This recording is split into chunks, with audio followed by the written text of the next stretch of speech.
gurizada, sejam bem-vindos a mais um vídeo aqui no canal Queimando Óleo, Engenharia e outras coisinhas. Eu sou o professor Luiz Roberto e já sabe, se não é inscrito, inscreva-se no canal, já deixa o seu like para dar aquela fortalecida, compartilha este e os outros vídeos com os teus amigos, ativa o sininho de notificações para ficar por dentro das novidades e comentem. Todo o feedback é extremamente importante para melhorar a qualidade audiovisual do nosso canal e trazer conteúdos super importantes como o do vídeo de hoje.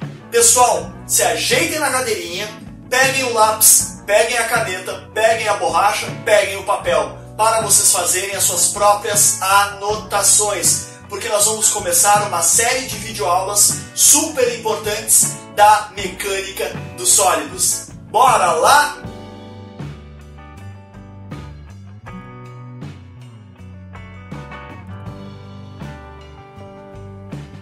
Então tá, pessoal, vamos dar continuidade ao nosso estudo da mecânica dos sólidos. Sim, pessoal, vamos continuar com conceitos fundamentais necessários para o bom andamento dos nossos projetos mecânicos e projetos de engenharia. Pessoal, é o seguinte, eu trago para vocês algo que geralmente na ementa dos cursos de engenharia mecânica não é muito bem explorado, e é necessário esses conceitos porque todas as equações, formulações, tabela dos livros de graduação são baseados na teoria clássica da elasticidade. Só que para entendermos esta teoria clássica, a gente precisa entender as considerações e hipóteses. E isso, pessoal, é muito, mas muito importante num projeto de engenharia.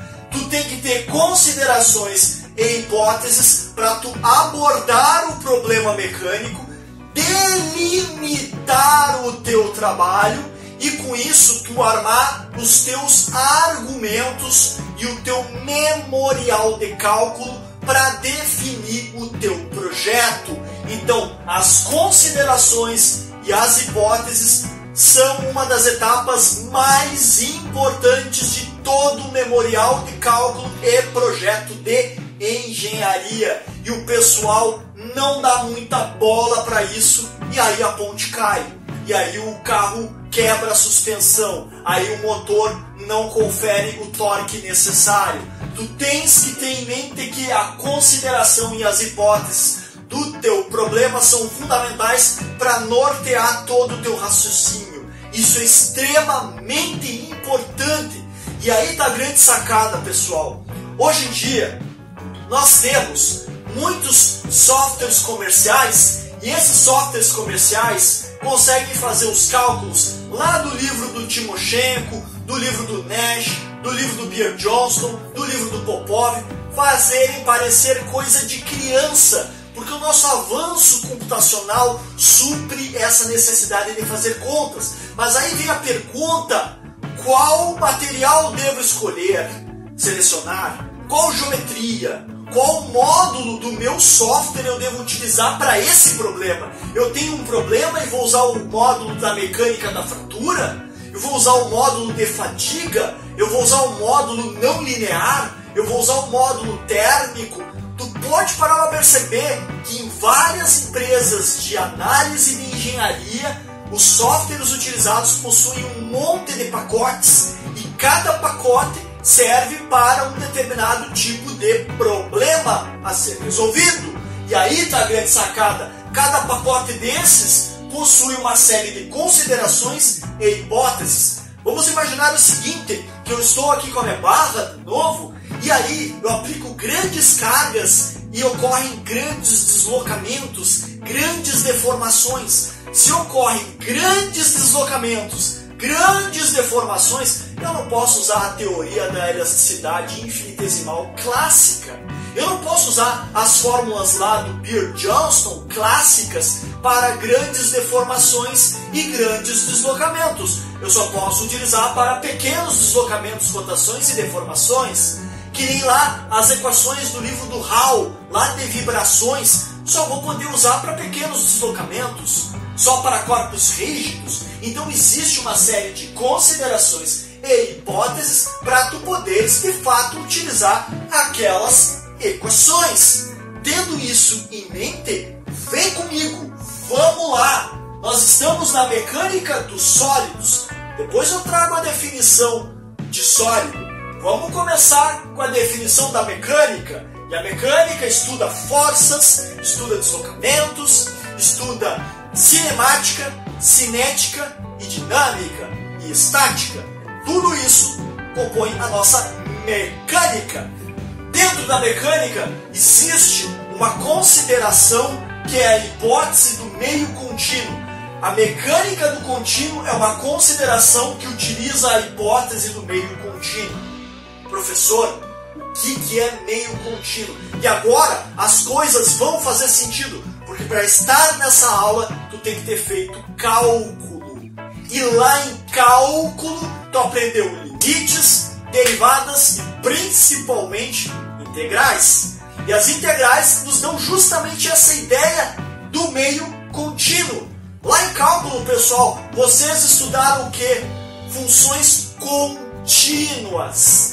E todos os nossos cálculos e memoriais de cálculos lineares e dos livros fundamentais da mecânica são baseadas em funções contínuas. Sendo assim, a mecânica do contínuo, a consideração que leva à hipótese do meio contínuo, nos traz algumas características que nós devemos utilizar para a gente assinar, carimbar o nosso projeto mecânico. Para isso, a gente tem que levar em consideração a deformação do sólido. Então, tu tens um sólido e este sólido se deforma. Eu tenho um sólido e eu comprimo ele e ele se deforma.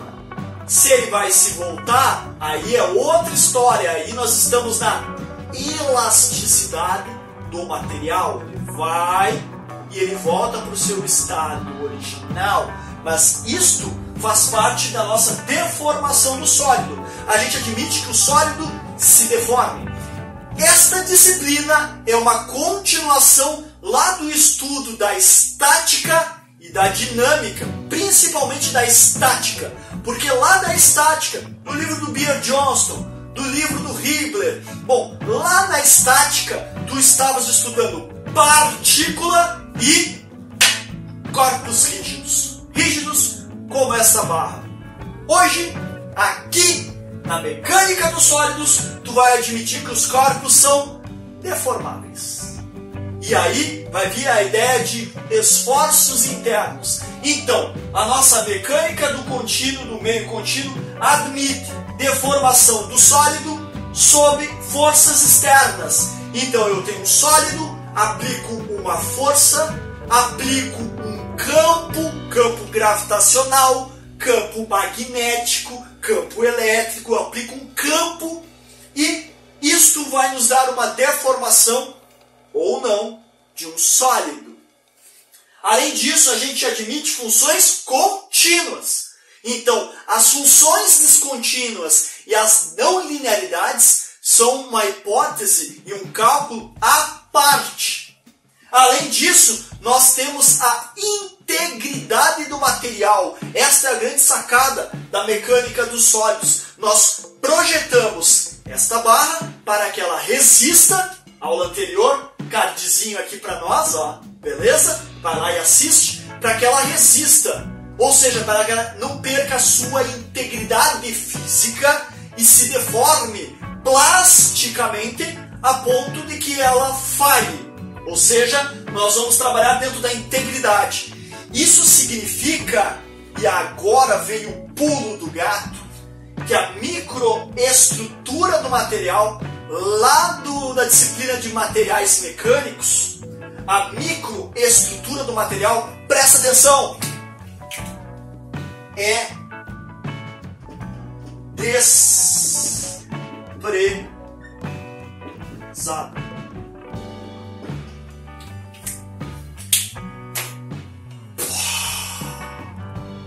Agora vem um grande pulo do gato, que é o seguinte: a microestrutura do material é desprezada.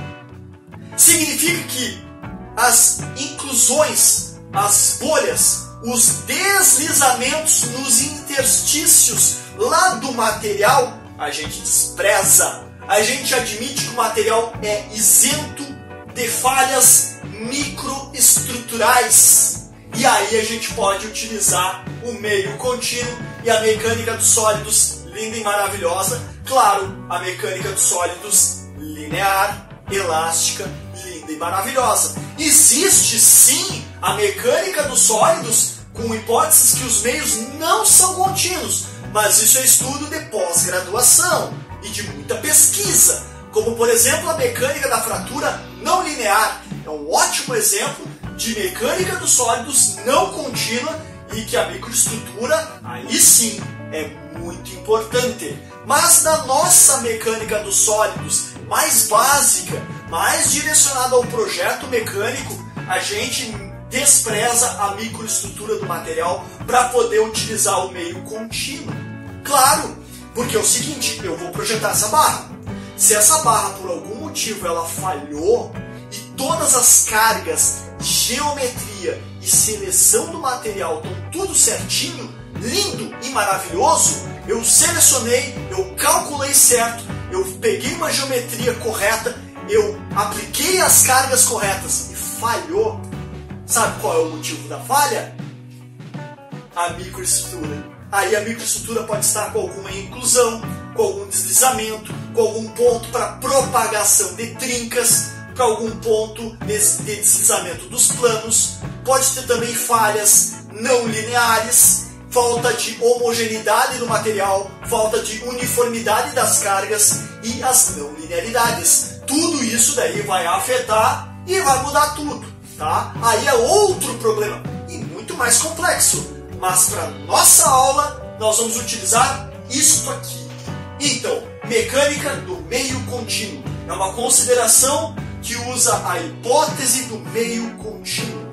E o meio contínuo é deformação do sólido, forças externas atuando nesse sólido, funções contínuas lindas e maravilhosas, integridade do nosso material. A gente não projeta para falhar, né? A gente projeta para resistir.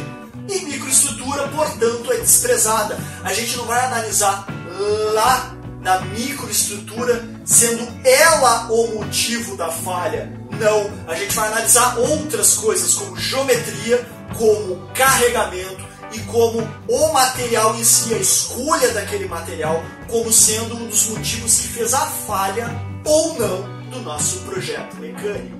Então, pessoal, se ajeitem na cadeirinha, pausem o vídeo, façam as suas anotações, que agora a gente vai para a próxima parte das nossas considerações e hipóteses. Bora lá?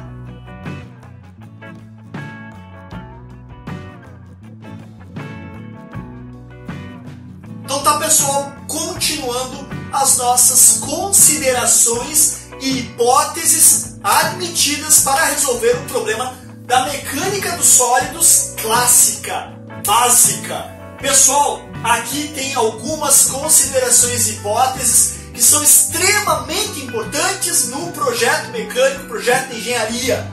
Tu precisas colocar e deixar bem claro as tuas considerações e hipóteses para tu abordar o problema e resolvê-lo, para tu selecionar adequadamente qual módulo, qual equação, qual aproximação, qual simplificação mais se adapta à resolução daquele problema. Então aí que tá, as considerações e as hipóteses é que nem armar um escudo lá do Capitão América para defender da martelada do Thor. Ou seja, tu abre o quê? Um conjunto de delimitação do teu trabalho, e aí com isso tu vai selecionar determinado módulo lá no teu software de análise, um módulo de fadiga, um módulo de fratura, um módulo de análise térmica, e vai usar um conjunto de equações considerações e hipóteses para poder calcular aquilo e ter um memorial de cálculo consistente. Vamos lá? Vamos continuar? Vamos pegar que o material é isotrópico. Pessoal, o que é isotrópico? Vamos lá.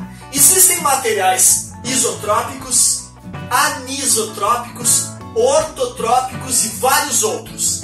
Isso daí são modelagens matriciais, por assim dizer, do tipo de material e como ele pode ser arranjado e equacionado. E dentre eles existe o modelo simplificado, que é o de materiais isotrópicos. E aí eu faço aquele símbolozinho ali dos eixos para tu te lembrar que material isotrópico possui as mesmas propriedades em todas as direções. E aí que está a grande sacada. As mesmas propriedades. Lembra, pessoal, que eu falei que material possui propriedades e não resistência da aula anterior? Pois é, pessoal, material possui propriedades. Então, as mesmas propriedades em todas as direções. Material iso. Iso quer dizer igual, as mesmas propriedades em todas as direções. Material isotrópico. Pessoal, a maioria das ligas metálicas de aço são isotrópicas. Os polímeros, né, eles têm grau de isotropia. Se tiver um grau de isotropia acima de 95% do teu plástico, ele pode ser considerado isotrópico. E a gente pode usar todas as equações que nós vamos aprender aqui para polímeros e compósitos, desde que sua isotropia seja bem alta, acima de 95%, ok? O que mais? Material é uniforme. Uniforme quer dizer o seguinte, tem tudo a ver com a hipótese do meio contínuo. Por quê? Porque as variações do volume são constantes. O volume pode variar. O volume desta barra pode variar. Porém, a variação dele é constante. Isso é uma simplificação muito importante.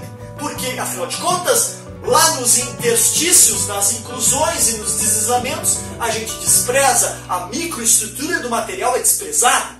O que mais? O material é homogêneo. De novo, tem tudo a ver com a microestrutura sendo desprezada e a gente utilizar funções contínuas na nossa hipótese do meio contínuo. Material homogêneo quer dizer que a massa específica, o módulo de elasticidade, vamos aprender depois, o módulo de cisalhamento, vamos aprender depois, são propriedades de material que são constantes, não variam conforme o volume e não variam conforme a carga, nem conforme a geometria. São valores fixos, tabelados. É por isso que tu vai lá na tabela do apêndice do livro, pega lá a massa específica, pega o valor do módulo de elasticidade, pega o valor do limite de escoamento e usa nos teus cálculos, porque tu está admitindo que é constante. Aí é que está, é homogêneo, material livre de buracos, incrustações e deslizamento de planos. A microestrutura é linda e maravilhosa. Além disso, a gente admite o regime elástico do material. Nós vamos trabalhar dentro da faixa linear elástica no diagrama de tensão e deformação, que a gente vai aprender depois esse diagrama lindo e maravilhoso, ok? Tá? Mas a gente trabalha dentro da faixa linear, ok? Tá? Sendo a faixa linear e elástica, significa que eu posso pegar o meu sólido, apertar ele aqui, e ele volta. Ou seja, ele tem uma certa elasticidade. E para a gente firmar tudo, estar dentro do hipótese do meio contínuo, que tem funções contínuas, o nosso sistema é linear, do tipo y igual a x mais b, e que a gente pode somar efeitos. Então a gente pode somar efeitos de um sistema linear. Somar efeitos? Então, pessoal, se ajeitem na cadeirinha, tirem um print, pausem o vídeo e copiem, porque é extremamente importante, ok? Agora, vamos para mais algumas considerações e hipóteses. Vou apagar aqui, beleza? Vamos apagar aqui, lindo, maravilhoso, né? No nosso quadro sensacional. Vamos lá, pessoal, bem tranquilo. Material já foi isotrópico, tá tudo aí anotadinho, printadinho, lindo e maravilhoso no teu caderninho. Por que é importante ter tudo isso? Porque agora nós vamos para mais uma consideração que eu acho muito importante, que é o princípio de... E aí eu vou botar uma letrinha diferente. Superposição de efeitos. Basicamente me permite somar efeitos totais somando os parciais. E assim sucessivamente. Por exemplo, a nossa barra aqui, super poderosa, ela resiste à torção, eu posso girá-la. Ela resiste à tração, que eu posso puxá-la. Ela resiste à compressão. E ela também resiste à flexão e a cisalhamento, que eu não consigo cortar aqui. Ou seja, vocês viram que são vários tipos de carregamento, vários tipos de solicitação. Cada uma vai gerar uma tensão específica, uma tensão para aquele tipo de carregamento. Nós vamos aprender isso também. Então soma-se todos esses efeitos e a gente permite somar tudo. Mas por que permite somar tudo? Porque o sistema é linear, porque as funções são contínuas, uma grudadinha do lado da outra, uma grudadinha do lado da outra. Princípio de superposição de efeitos. Aí tu entende por que essa minha esponja é cheia de quadradinhos, um do lado do outro, porque o efeito do quadradinho vai pro outro, vai pro outro, vai pro outro, vai pro outro, vai pro outro, vai pro outro. Superposição de efeitos. Inclusive os gráficos se somam. E é por isso que é necessário o cálculo nessa disciplina. É óbvio, nós estamos trabalhando com funções contínuas lá do cálculo e a gente vai somando e armando, montando os nossos gráficos. Isso é óbvio uma consideração, né? E a hipótese do princípio de superposição de efeitos, tá bom? Tem mais uma. Então, pessoal, pausa o vídeo, façam as tuas anotações. E agora, vamos para mais uma, tá bom? Vamos lá. Apaga aqui. Tem mais uma consideração e hipótese. A minha favorita, a que eu mais gosto, adoro botar em prova para os meus alunos, né? Eu adoro essa hipótese porque ela é uma mão na roda. Na verdade, ela é uma hipótese muito importante, que é a hipótese, né? Hipótese de pequenos deslocamentos, deformações e rotações. O que significa isso? Significa que nessa minha barra eu não vou considerar grandes deformações, porque grandes deformações plastifica, literalmente deforma, não é mais elástico, não volta para a posição original. Então o deslocamento, a deformação foi grande. Por quê? Porque a carga foi muito grande. Se eu pegar essa barra e dobrar ela, a carga foi tão grande, que acabou com toda a nossa mecânica dos sólidos básica e foi lá para a teoria da plasticidade, das grandes deformações. Aí é outra metodologia, é outra formulação, é outra coisa. Dentro do nosso universo tem que ser pequenos deslocamentos. E aqui, engenheiro, nós temos que entender várias coisas. Vamos lá. Vamos começar colocando aqui assim, ó, coisa mais linda e maravilhosa, uma dimensão. Deixa eu ver se eu consigo. Aqui. Temos uma dimensão linda e maravilhosa que eu vou chamar de L. E aí eu vou aplicar um pequeno deslocamento nela. Ela vai vir para baixo. Então eu desloquei ela, isso aqui. Temos o L, temos um ponto inicial e temos um A aqui. E aí eu estou dizendo que meu L é muito maior do que o meu A. E aí conversamos com o projeto. Por quê, pessoal? Projeto. Para admitir pequenos deslocamentos, uma das dimensões é muito maior do que a outra. Uma das dimensões, olha o tamanho da barra, olha o tamanho da barra, é muito maior do que o seu diâmetro. Professor, o que quer dizer muito maior? Ó, barbadinha para vocês. 1, 2, 3.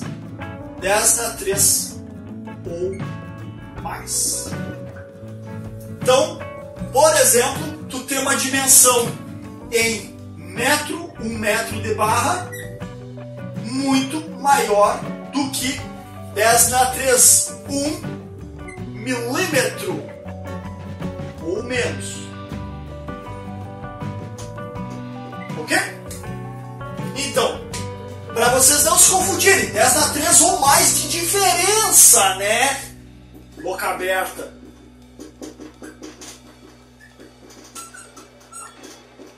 De quê? De ordem de grandeza. Então eu estou falando aqui no quê? Na ordem de grandeza. Pessoal, aí vem mais uma coisa. Esta disciplina requer conhecimento de física.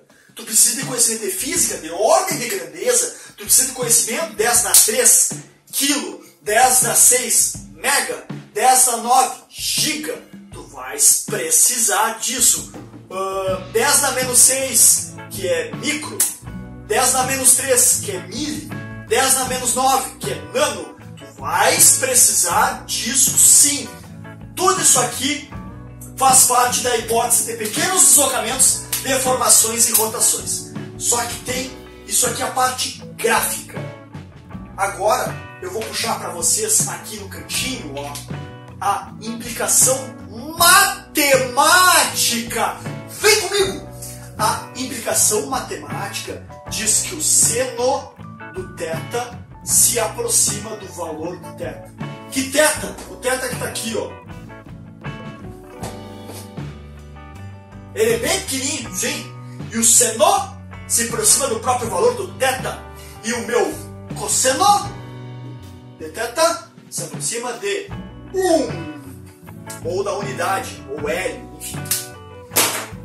É entendido a hipótese de pequenos deslocamentos? Aqui está a interpretação geométrica, gráfica. Aqui está a interpretação matemática. E aqui está a interpretação física de engenharia para a tua tomada de decisão.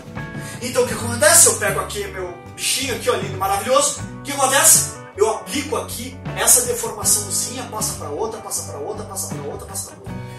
A hipótese de pequenos deslocamentos nos permite chegar no mundo infinitesimal, que é mais uma das nossas considerações. Então, pessoal, tá aí. Vocês podem pausar o vídeo e fazer as suas próprias anotações dessa parte que é linda e maravilhosa e extremamente importante de colocar no teu memorial de cálculo, no teu projeto, tá? Vou apagar aqui. Vamos lá, pessoal. É o seguinte, estamos chegando na parte final da nossa aula. Vamos lá, mais um pouquinho, que a gente vai falar agora da questão do infinitesimal e das simetrias, tá? Que é a parte final agora das nossas considerações e hipóteses. Bom, a gente vai admitir o mundo infinitesimal.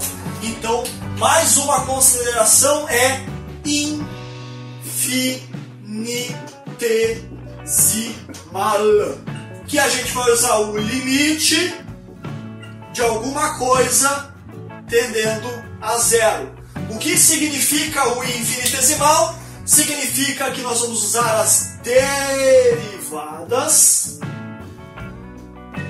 totais e também nós vamos usar as derivadas parciais. Então, derivadas totais, derivadas parciais, exigindo, portanto, em alguns cursos de engenharia, cálculo 2, em outros, cálculo 1. Tudo depende do curso em si, mas tu precisa saber as derivadas parciais. Mais do que isso, no mundo infinitesimal, nos permite trabalhar com um arranjo matricial. Aí vamos botar aqui assim o x, aí nós vamos botar o y, aí vamos botar o z, e aí temos o lado simétrico aqui, e aqui o si. Então, arranjo matricial. Vamos escrever aqui, ó, arranjo matricial. Então, sem álgebra linear, nem adianta estudar mecânica dos sólidos. Tu precisa destes conhecimentos. E já que estamos no arranjo matricial, vamos para a nossa última consideração e hipótese, que é a simetria do tensor. Professor, o que é tensor? Vai ficar para uma próxima aula. Eu vou linkar aqui, né, na nossa descrição, um vídeo de um professor extremamente renomado no mundo que define o que é tensor de uma forma lúdica. Mas está em inglês, então prepara o teu inglês aí para poder aprender o que é tensor. Mas pensa no seguinte, nós estamos onde? Na mecânica newtoniana. Então vamos botar aqui, ó, mecânica newtoniana.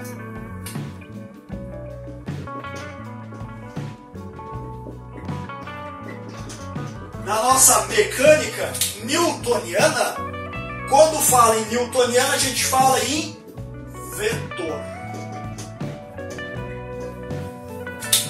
Então, pessoal, para estarem aqui, vocês têm que ter conhecimentos de estática e de física.